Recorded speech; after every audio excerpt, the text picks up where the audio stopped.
What's up everybody, I'm Guy and you're watching the JustBlueFish Watch Reviews channel, and today we're going to be talking about alternatives to Rolex watches, both from the affordable to, of course, the not so affordable. See, here's the thing, I've been doing YouTube now for over 4 years actually, and as my channel has grown, I've started getting more and more messages from you guys asking for opinions on selecting watches for your collections. But it's often prefaced with the caveat that for one reason or another, it really just cannot be a Rolex. And yeah, I get it. There's a lot of people that either A, they want something a bit different than the ubiquitous Rolex watch, or they want something maybe with that Rolex vibe, but for a whole lot less money. Now in either case, they are looking for alternative brands to add to their collection, you know, something that's just not Rolex. Now, whether you're looking for a Rolex or any other luxury brand that they sell, you can always call on the sponsor of today's video, DavidSW, to help you find what you're looking for.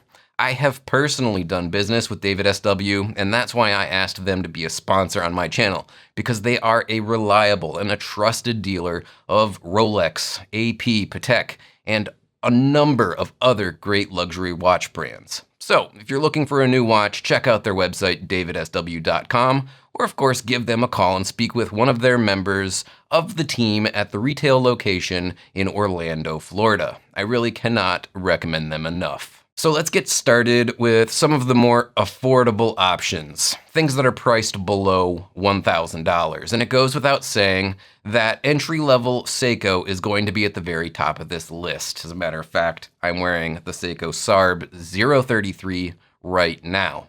Now, obviously, other options include things like the Seiko SKX, and it's of course a fan favorite, and it's one of my all-time favorite watches as well. And, well, it was a watch that you could buy for around, I don't know, 200 bucks, not terribly long ago. They are getting a little bit harder to find at that price, but they are still out there, and that's one that I still highly recommend. Now, there are plenty of other Seiko models to consider, like the new Seiko 5 Sports, which is pretty much the modern replacement for the SKX. There's the Seiko Turtle, which is another great option. That's one that I reviewed here on the channel a few years back. And of course, my favorite of the more recent Seikos, the 62 Moss Reimagining.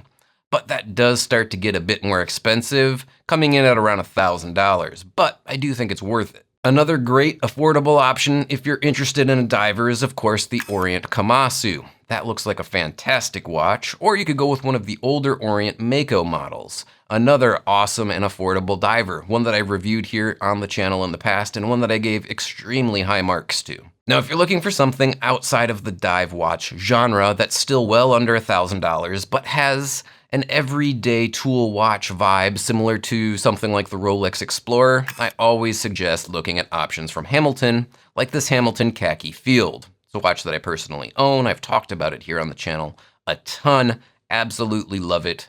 Highly recommend it. Now, if you want something a bit less utilitarian with more of a, I don't know, maybe a Datejust feel, a little bit dressier, you should definitely check out the Hamilton Jazzmaster as well. This watch looks fantastic. There are tons of great, affordable alternatives to every watch in the Rolex catalog, and that was just a handful of options at or below $1,000. Now, obviously, I could have listed tons of other great brands, ranging from Casio to Steinhardt and plenty of options in between. But in an effort to keep this list at a reasonable length, let's move on to some mid-tier options with prices below $5,000. Now, when we're talking about dive watches, two that I would highly recommend that you check out include, first, the Christopher Ward Trident. It's a model that I've reviewed not too terribly long ago, so go check that video out. And it is one that I really liked quite a bit. The other one that you should probably take a look at is the Manta Ocean King, another great value diver, and it's well under the $5,000 price point. This comes in at under $2,000. The Oris Diver 65 is another one that I've had on the channel, and it's a mid-tier diver that I really like. It's one of my favorites, and it's one that I've long been thinking about adding to my personal collection.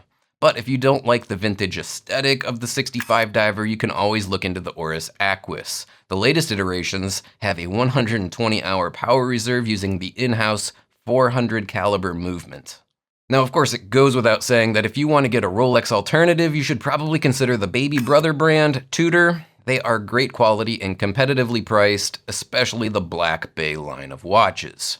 Now, I haven't had a chance to really check out the Black Bay 58 up close and personal yet. I hope to get one here on the channel to do a full review on soon, but I have reviewed the original Black Bay, the 41mm version, and it is extremely high quality. It's a great watch, and I really recommend you consider it. Now, in this price range, I think you start finding some really nice chronograph options as well, if you're looking for something that's a more affordable alternative to the Daytona. And one that I have reviewed in the past, and one that I highly recommend checking out, is the Hamilton Intramatic chronograph. It's a bit on the larger size, so if you have a small wrist, it might not be for you. But aside from that, I'd say that it is definitely worth checking out. I did really like it a lot. Sinn is another brand that I really like in this price range, and the 556 is probably my favorite. I loved that watch when I did a review on it in the past, and I probably mentioned that it's a fantastic alternative to something like the Explorer. It can be had brand new for around $1,500, or of course you can get it pre-owned for much less than that. It's extremely high quality, and in my opinion, it has excellent styling. Alternatively, I also really like the Sinn 104, and if you're interested in one of those, check out my previous review. It's definitely my second favorite model in the Sinn catalog. I also wanted to throw in a GMT option at this price point, and of course, there's many to choose from, but I really like this Bell & Ross BR V2-93 GMT, which is priced at around $3,500. See, Bell & Ross is a brand that recently I've discovered, and I actually really like it quite a bit. They have some great watches, including this GMT. They have divers and chronographs. They're all really awesome, but yes, they are just a hair on the expensive side for what you get. That said, I think you should still consider them and check them out. There might be something in their catalog for you. So there's 16 more affordable options to Rolex watches that I think you guys should check out. If you're gonna reach out to me and email me, that's a lot of the watches that I'm gonna suggest to you. So yeah, go have a look at some of those. Now, obviously, this isn't an exhaustive list. There's tons of other options out there, but hopefully this will give you some ideas and a place to start when you're looking. Now, what if you're not exactly looking to save money, you just want something different, regardless of price? Well, we'll take a look at a few competitive options to Rolex that are priced more or less in the same ballpark, but they will give you something a little bit different. Now, when it comes to divers, I do love the Rolex Submariner. I own one and have had it for years. It's one of my favorite watches of all time. But if I was going to suggest something different than the Submariner, of course, I'm always going to start with the Omega Seamaster. And yeah, there's a ton of variations to choose from, so you'll be able to find just about anything that's gonna fit just about anyone's personality, but I think for me, my favorite is actually the Omega Seamaster 300. I did actually review the titanium version a while back, and I did really love this watch. Now, this might be a bit of a stretch, I know, but hear me out. As an alternative to the Datejust, I think I might pick a Cartier tank in 18 karat gold. And ironically, the tank doesn't have a date complication, at least not this version. But if you needed a watch for the same purposes as a Datejust, for example, something dressy or in a professional setting, the Cartier tank would be an amazing fit. It's maybe not as much of an everyday watch as the Datejust, but it certainly fills that kind of more formal, dressy, and professional role perfectly. And it is one that I would absolutely love to add to my collection.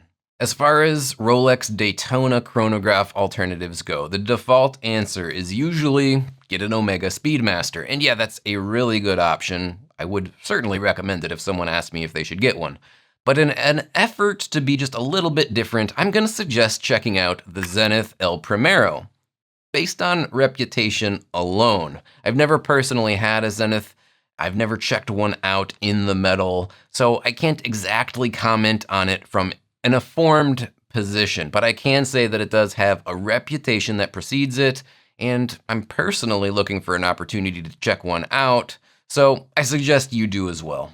Now, finally, my last suggestion for Rolex Alternatives, I think this is going to be number 20 now, and it's one of my kind of grail watches, I guess you could say. It's the AP Royal Oak. It's a classic design with amazing finishing and, in my opinion, a great-looking, general-purpose, everyday watch.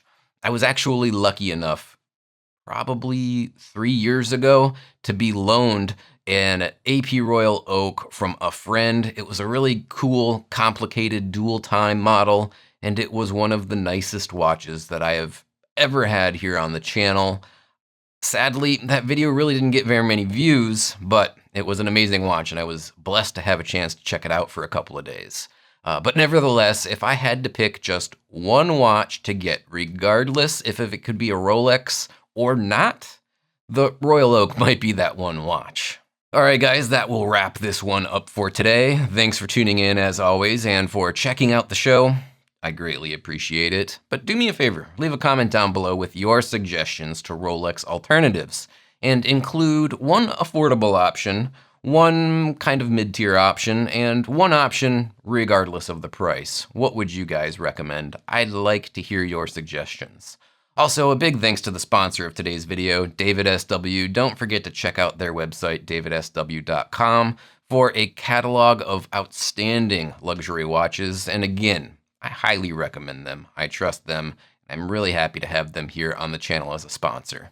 Now, with all of that said, I'm going to go ahead and call it a day. I'm going to say thanks again, and bye now.